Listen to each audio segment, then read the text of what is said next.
Shalom, selamat malam Bapak Ibu Saudara yang dikasihi Tuhan Yesus Kristus. Selamat kita berjumpa kembali dalam renungan pada malam hari ini.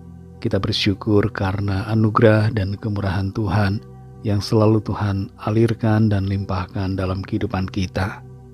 Dalam situasi konflik Iran dan Israel saat ini, dan dalam situasi dunia yang penuh dengan konflik ini, biarlah hati kita selalu penuh dengan kasih dan kedamaian. Sebelum kita mendengarkan renungan firman Tuhan, mari kita berdoa. Bapa di sorga, Bapa dalam nama Tuhan Yesus Kristus, Tuhan dan Allah kami yang hidup, Tuhan yang selalu peduli dan mengasihi kami bersyukur untuk penyertaan Tuhan di sepanjang hari ini. Kembali saat ini kami mau mendengar kebenaran firman-Mu. Urapilah kami Roh Kudus supaya kami mengerti dan mentaati akan setiap kehendak-Mu. Dalam nama Tuhan Yesus kami berdoa. Haleluya, amin. Saudara yang dikasih Tuhan, ayat firman Tuhan saat ini terdapat dalam kitab Ulangan pasal 24 ayat 19-22. Tertulis demikian. Apabila engkau menuai di ladangmu, lalu terlupa seberkas di ladang, maka janganlah engkau kembali untuk mengambilnya. Itulah bagian orang asing, anak yatim dan janda, supaya Tuhan Allahmu memberkati engkau dalam segala pekerjaanmu. Apabila engkau memetik hasil pohon zaitunmu dengan memukul-mukulnya, janganlah engkau memeriksa dahan-dahannya sekali lagi. Itulah bagian orang asing, anak yatim dan janda. Apabila engkau mengumpulkan hasil kebun anggurmu, janganlah engkau mengadakan pemetikan sekali lagi. Itulah bagian orang asing, anak yatim dan janda. Haruslah kau ingat bahwa engkau pun dahulu budak di tanah Mesir. Itulah sebabnya aku memerintahkan engkau melakukan hal ini. Saudara yang dikasih Tuhan, ada sebuah quote dalam bahasa Inggris yang berkata, "Don't forget the people who help you in difficult times, who left you in difficult times, and who put you in difficult times." Kalau diartikan ke dalam bahasa Indonesia berbunyi, jangan lupa siapa yang menolongmu di waktu susah, siapa yang meninggalkanmu di waktu susah, dan siapa yang membuatmu susah. Quote ini adalah pandangan dunia yang sifatnya memberi nasihat kepada kita bagaimana bersikap. Tapi pegangan dan pedoman hidup kita adalah firman Tuhan. Firman Tuhan memerintahkan kita untuk tidak melupakan kesulitan yang kita alami, tidak lupa akan masa-masa susah yang terjadi, supaya kita berempati kepada orang-orang yang juga mengalami kesusahan. Masa susah atau masa sulit merupakan masa yang kadangkala menimbulkan pengalaman traumatis, kesedihan atau ketakutan. Tidak ada orang yang mau berada dalam kesusahan. Saudara dan saya tentu ingin selalu ada dalam keadaan yang baik. Tapi kalau kita diizinkan Tuhan untuk mengalaminya, kita perlu menyikapinya dengan bijaksana. Dan kalau kita sudah melewatinya, serta hidup dalam keadaan sejahtera, jangan biarkan diri kita menjadi sombong dan kehilangan empati kepada sesama. Firman Tuhan dalam Ulangan 24 ayat 19-22 ini mengingatkan kita supaya kita peduli kepada orang-orang miskin dan yang membutuhkan di sekitar kita. Caranya dalam konteks ayat ini adalah dengan tidak melakukan pemetikan 2 kali, agar buah yang tertinggal dapat dipetik oleh orang-orang miskin, anak yatim dan janda. Juga tidak memanen atau menuai 2 kali, tapi membiarkan tuaian yang terlupa begitu saja untuk dituai oleh orang-orang miskin, anak yatim dan janda. Secara ekonomi mungkin kita akan merasa sayang bila tidak mengumpulkan atau menuai semuanya.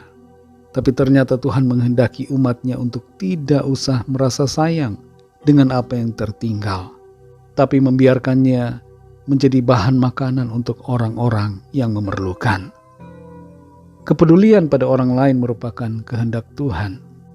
Pemerintah dari berbagai negara banyak yang mengambil bagian untuk peduli kepada rakyatnya. Meskipun banyak juga pemerintah dari beberapa negara yang seakan tidak peduli kepada penderitaan rakyat. Tapi secara pribadi saudara, kita semua dapat menjadikan firman Tuhan ini menjadi sikap kita dalam keseharian untuk menolong orang-orang yang benar berada dalam kesusahan. Salah satu hal yang diingatkan Tuhan di sini adalah pengalaman bangsa Israel di Mesir yang pada waktu itu menjadi budak dan mengalami penindasan serta kesusahan. Tuhan hendak mengingatkan bangsa Israel bagaimana mereka merasakan kesukaran itu, dan Tuhan mau agar mereka menjadikan pengalaman masa lalu yang susah itu sebagai pelajaran untuk bersikap baik, berbelas kasihan, dan bermurah hati kepada orang-orang yang sedang dalam kesulitan. Janji Tuhan di sini dinyatakan bahwa ada berkat yang disediakan Tuhan bagi kita yang mau mentaati firman-Nya, yang mau mempedulikan orang-orang di sekitar yang memerlukan. Dikatakan di ayat 19, supaya Tuhan Allahmu memberkati engkau dalam segala pekerjaanmu. Ada korelasi antara belas kasihan dan kepedulian kita dengan berkat yang kita terima dalam usaha pekerjaan kita. Itu sebabnya mari kita selalu miliki sikap peduli kepada orang-orang di sekitar kita, sehingga kita selalu hidup dalam keberkatan-Nya. Mari kita berdoa. Terima kasih Tuhan Yesus, kami bersyukur Bapa untuk berkat firman-Mu yang sudah kami terima. Firman-Mu yang menuntun kami untuk berjalan seturut kehendak-Mu, memiliki hati yang berbelas kasihan dan peduli kepada orang-orang di sekitar kami, sehingga kami tidak egois dan tidak hidup untuk diri kami sendiri, tapi kami jalani hidup yang berbagi dan berdampak bagi sekeliling kami. Kami percaya sesuai janji firman-Mu, berkat-Mu akan kami terima. Pemeliharaan Tuhan akan nyata dalam hidup kami yang mau berbelas kasihan. Terima kasih untuk firman-Mu. Berkati kami Tuhan di sepanjang malam hari ini, dalam istirahat kami. Berikan kami semua tidur nyenyak dan bangunkan besok pagi dengan kekuatan yang baru. Kami berdoa kembali membawa setiap pergumulan kami masing-masing, setiap permohonan doa yang disampaikan.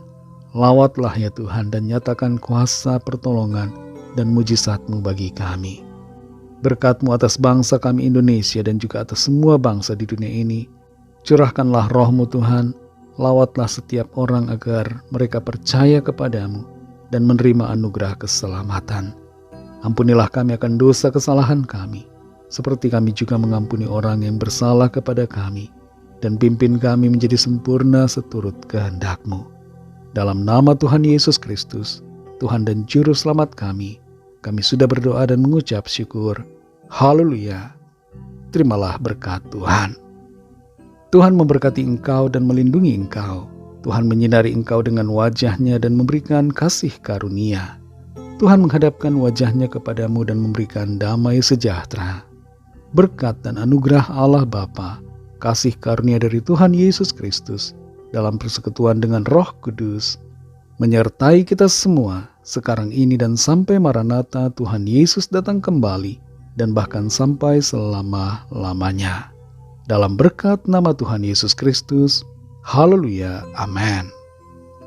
Puji Tuhan, saudara yang dikasih Tuhan, saya percaya firman Tuhan menjadi berkat dan kekuatan buat saudara semua, dan Roh Kudus akan menolong saudara untuk hidup selalu dengan hati yang penuh belas kasihan. Tuhan Yesus memberkati saudara semua. Sampai jumpa dalam renungan yang berikutnya. Haleluya.